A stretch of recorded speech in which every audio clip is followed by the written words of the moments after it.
بسم اللہ الرحمن الرحیم۔ السلام علیکم ناظرین۔ روزانہ الائچی والا دودھ پینے سے آپ کا ہاضمہ بہترین ہو جائے گا اور پرانی قبض بھی دور ہو جاتی ہے۔ کھانے کے ساتھ کچی ہری مرچ کاٹ کر ضرور رکھ لیا کریں اور روزانہ کھائیں، یہ جسم کی چربی کو پگھلا دیتی ہے۔ اگر ہمیشہ سمارٹ رہنا ہے تو خوراک میں چاول اور روٹی کی مقدار کم کر کے پھلوں کی مقدار بڑھا دیں۔ چہرے کے بدنما تل ختم کرنے کے لیے پودینے کا رس چہرے پر لگائیں۔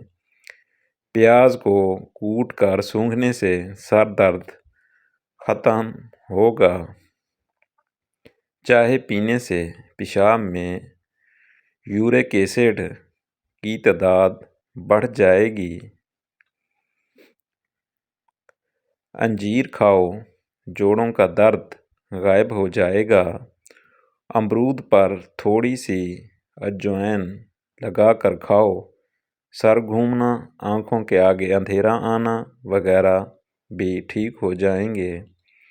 لیموں کے چھلکے ضائع نہ کریں، جمع کریں، واشنگ مشین میں ڈال دیں اور مشین کو چلا دیں، ساری جمی ہوئی میل نکل جائے گی۔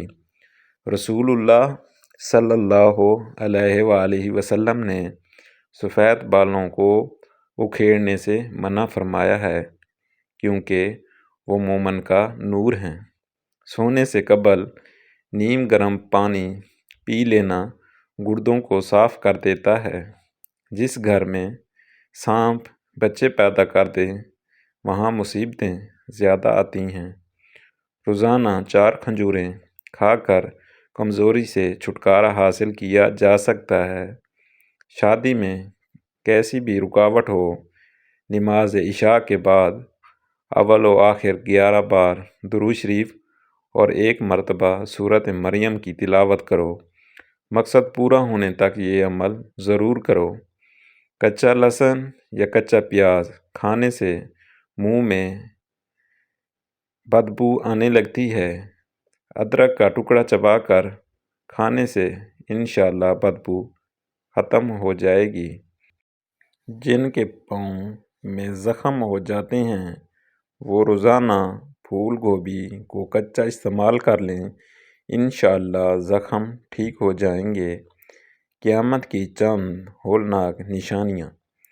عورت لباس پہن کر بھی ننگی نظر آئے گی، زنا آسان ہوگا اور نکاح مشکل ہو جائے گا۔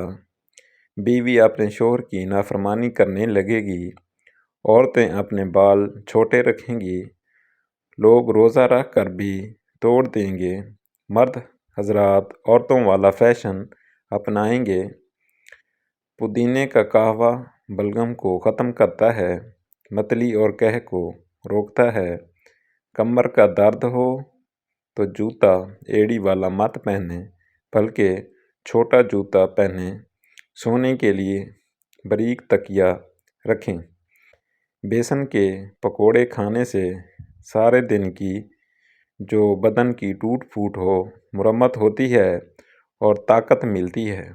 نہانے کے بعد گیلے بالوں کو باندھ دینے سے بال گرنے کا مسئلہ ہو سکتا ہے اور بالوں کی چمک ختم ہو جاتی ہے۔ جو عورتیں ہاتھ پاؤں کالے ہونے کی وجہ سے پریشان ہیں وہ تقریباً ہفتے میں 1 مرتبہ بیبی آئل سے اچھی طرح ہاتھ اور پاؤں کا مساج کریں۔ اس سے ہاتھ نرم و ملائم اور خوبصورت ہو جائیں گے۔ یہ چیزیں انسان کو بہت زیادہ طاقت دیتی ہیں۔ دلیا کھانا، گاجر کھانا، دہی کھانا اور لہسن روزانہ استعمال کرنا۔ ایسے افراد جن کو سانس کی تکلیف کا مسئلہ ہے ان کو چاہیے کہ وہ مولی کھائیں کیونکہ اس سے سینے کی جکڑن کم ہوتی ہے اور سانس کی روانی آتی ہے۔ بار بار پیشاب کی حاجت ہوتی ہے تو ایک شٹناک بھنے ہوئے چنے کھا کر اوپر سے تھوڑا گڑ کھا لیں۔ 2 ہفتے لگاتار کریں، پیشاب کا مسئلہ حل ہو جائے گا۔ بوڑھے لوگ زیادہ دن تک استعمال کریں۔ موٹی عورتیں دبلی پتلی اور سمارٹ ہونا چاہتی ہیں تو روزانہ اجوائن، خشک میوہ جات اور لیموں کا استعمال کیا کریں۔ کچی ادرک اگر ہر کھانے کے اوپر ڈال دی جائے تو پیٹ کے افارے اور پیٹ کے درد سے نجات مل جائے گی۔ جلی ہوئی جگہ پر انڈے کی سفیدی لگانے سے چھالے نہیں پڑتے۔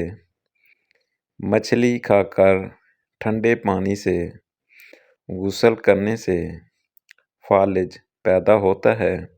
دودھ میں چھوٹی مکھی کا شہد ڈال کر پینے سے چہرے کی شادابی تقریباً 80 سال تک برقرار رہے گی۔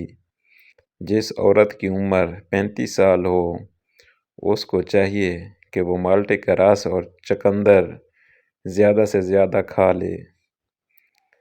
اگر اپنا وزن بڑھانا ہے تو کم از کم 5 کیلے کھائیں، اوپر سے نیم گرم دودھ پی لیں۔ یاد رکھیں، ملک شیک نہیں بنانا۔ کمزور ہاضمے والے افراد کیلا کھانے سے گریز کریں۔ زیادہ تیز گرم چائے پینے سے گلے کے کینسر کا خدشہ تیزی سے لاحق ہوتا ہے۔ سونے سے قبل نیم گرم پانی پینے سے ڈپریشن کا خاتمہ ہو جاتا ہے اور نیند کی بے سکونی ختم کر دیتا ہے۔